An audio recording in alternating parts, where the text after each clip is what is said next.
সারা বছর ধরে প্রভু জগন্নাথের যতগুলি পর্ব রয়েছে তার মধ্যে স্নানযাত্রা হচ্ছে সবচেয়ে গুরুত্বপূর্ণ।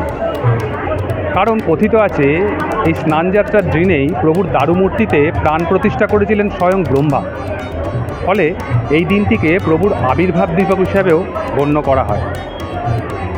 পুরীতে যেমন স্নানযাত্রার নিয়ম অনুযায়ী প্রভু জগন্নাথ দেব, বলভদ্র এবং সুভদ্রাকে মূল মঞ্চ থেকে বের করে ভক্তদের মাঝখানে নিয়ে আসা হয়, হুগলির মাহেশেও ঠিক একই রীতি। স্বর্ণবেদী থেকে প্রভুকে নামিয়ে স্নানপিড়ির যে ময়দান রয়েছে সেই স্নান মঞ্চে প্রভুকে আনা হয়। সেখানে অগণিত ভক্তের মাঝখানে ঘড়া ঘড়া দুধ, গঙ্গার জল, তুলসী, অগরু সহ বিভিন্ন সুগন্ধি দ্রব্য দিয়ে প্রভুকে স্নান করানো হয় ভক্তদের মাঝখানে। এই স্নানের পরেই প্রভুর জ্বর আসে এবং এই দিন থেকে পরের 15 দিন অনবসর সময় কাটান প্রভু। এই সময় প্রভুর ভোগ নিবেদন হয় না। প্রভু সামান্য ফলমূল বা অন্যান্য যে সমস্ত ভোগদ্রব্যাদি আছে সেগুলি দিয়েই আহার করেন। 15 দিন পর নব যৌবন রূপে প্রভুর আবার দর্শন দেন ভক্তদের মাঝখানে। ঠিক তার পরদিন অমাবস্যা তিথিতে রথে চড়ে পাড়ি দেন মাসির বাড়িতে। মহা উৎসাহ উদ্দীপনার মধ্যে দিয়ে এবছরেও হুগলির মাহেশে সেই নিয়ম পালিত হয়ে আসছে। ভক্তদের মাঝে আগামী 15 দিন পর প্রভু যখন আসবেন উৎসাহ আরও বাড়বে।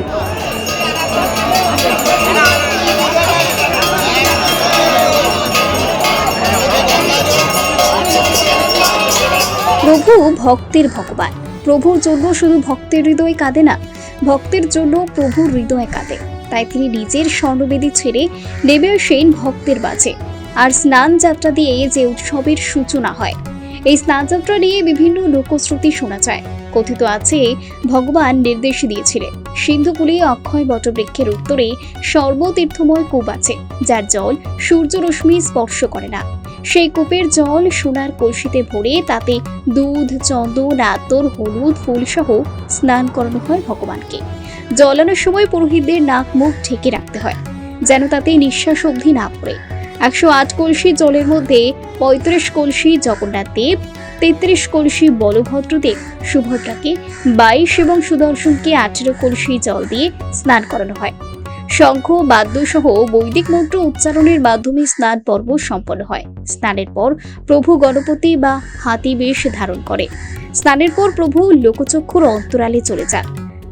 বলা হয় অনবসরকাল। এই সময় প্রভুর অঙ্গ রাগ করা হয়। এই সময় প্রভুর ভোগ নিবেদন হয় না। ভেজা মুগ ডাল, মিছরি, চিনি, ফল ও মিষ্টি এই সময় প্রভুর আহার হিসেবে গ্রহণ করে।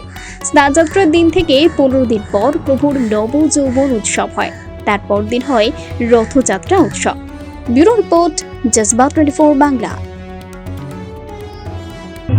ভগবানের কথায় রইব মাইসে তোমার সকাশে, আমি যে জগৎপতি, মাইসেতে স্নানে উড়িষ্যায় ভোজনে রবে চিরদিন খ্যাতি।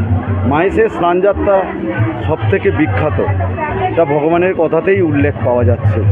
আমাদের সেই নীলকণ্ঠ পাখি উড়ে এসে বসে সেই স্নানযাত্রার, যখন আমাদের ঘড়া ঘড়া গঙ্গা জল, 28 ঘড়া গঙ্গা জল এবং 1.5 মণ দুধ দিয়ে ওনাকে স্নান করানো হয়। সেই নীলকণ্ঠ পাখিকে আর কিছুক্ষণ পরে দেখা যায় না, সেই নীলকণ্ঠ পাখি উড়ে চলে যায় নীলাচলের পথে। তাই জন্য প্রথমে বলা হয় যে মাহেশেতে স্নান। এই মাহেশেতে স্নানযাত্রা দেখবার জন্য অগণিত ভক্তদের, প্রায় হাজার হাজার ভক্তদের ঢল নেমেছে আমাদের এই স্নানপিড়ি ময়দানে। সকাল থেকে বিভিন্ন বেশে মহাপ্রভুকে সাজানো হচ্ছে। অবকাশ বেশ, সাত বেশ, স্নান বেশ, সাত বেশ, গজ বেশ, বিভিন্ন বেশে মহাপ্রভুকে সাজানো হচ্ছে। এবং এবছরে বিশেষ আকর্ষণ, আমরা 108টি বিশেষ দ্রব্য দ্বারা মহা অভিষেক সম্পন্ন করেছি। বিভিন্ন আমাদের 108টি দ্রব্যের মধ্যে 35টি হচ্ছে ছোট যে আমরা ঘটি আছে সেটা জগন্নাথ দেবের মাথায় ঢেলেছি। 33টি ঘটি আমরা বলভদ্র দেবের মাথায় আমাদের ঢেলেছি। মা সুভদ্রার হচ্ছে 22টি ঘটি এবং 18টি ঘটি যেটা সুদর্শনের মাথায় ঢালার, সেটি আমরা জগন্নাথ মহাপ্রভুর মাথায় ঢালা হয়েছে। এই টোটাল নিয়ে 108টি ঘটি আমরা মহাপ্রভুর মাথায় দিয়ে ঢেলে আমরা মহা অভিষেক সম্পন্ন করেছি। এই যে মহা অভিষেক যে দ্রব্য সম্পূর্ণ আমাদের বিভিন্ন ঔষধি থেকে শুরু করে আমাদের পঞ্চদ্রব্য, পঞ্চমৃত, বিভিন্ন তৈল দ্বারা এই এই 108টি যে মহাদ্রব্য আমাদের তৈরি হয়েছে সেইটি আমরা মহাপ্রভুর মাথায় ঢেলেছি এবং তারপরে আমরা 12টা 10 মিনিটে আমাদের পুণ্য স্নান হয়েছে মহাযোগে। দুপুর 12টা 10 মিনিটে আমাদের 28 গড়া গঙ্গা জল এবং 1.5 মণ দুধ দিয়ে ওনাকে স্নান করিয়েছি।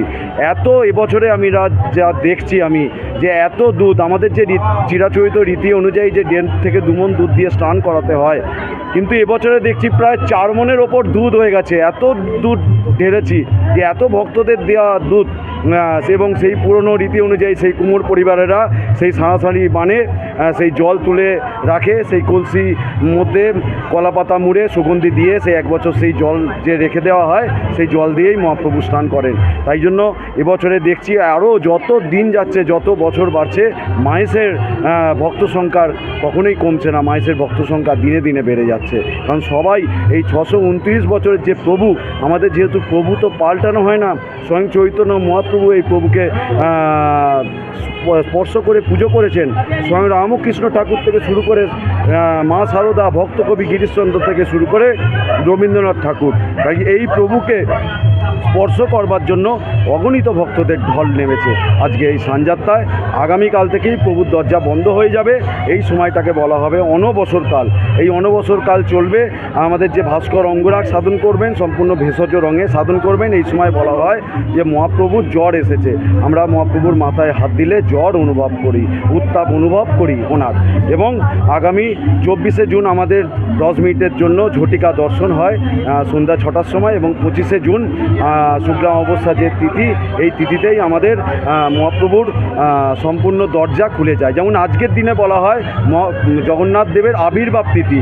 এই যে জ্যৈষ্ঠ মাসের পূর্ণিমা তিথি হচ্ছে জগন্নাথ মহাপ্রভুর আবির্ভাব তিথি, এবং চন্দন যাত্রার উদযাপন দিবস গতকাল হয়ে গেছে। চন্দন যে আমরা 42 দিন ধরে চন্দন লেপন করেছি, সেটা গতকাল হচ্ছে বলা হয় চন্দন যাত্রার উদযাপন দিবস। এবং এই যে 25শে জুন নবযৌবন এবং নৃত্য উৎসব, আমাদের অভিষেক প্রাণ প্রতিষ্ঠা চক্ষুদান হয় হোম যাগযজ্ঞের মাধ্যমে।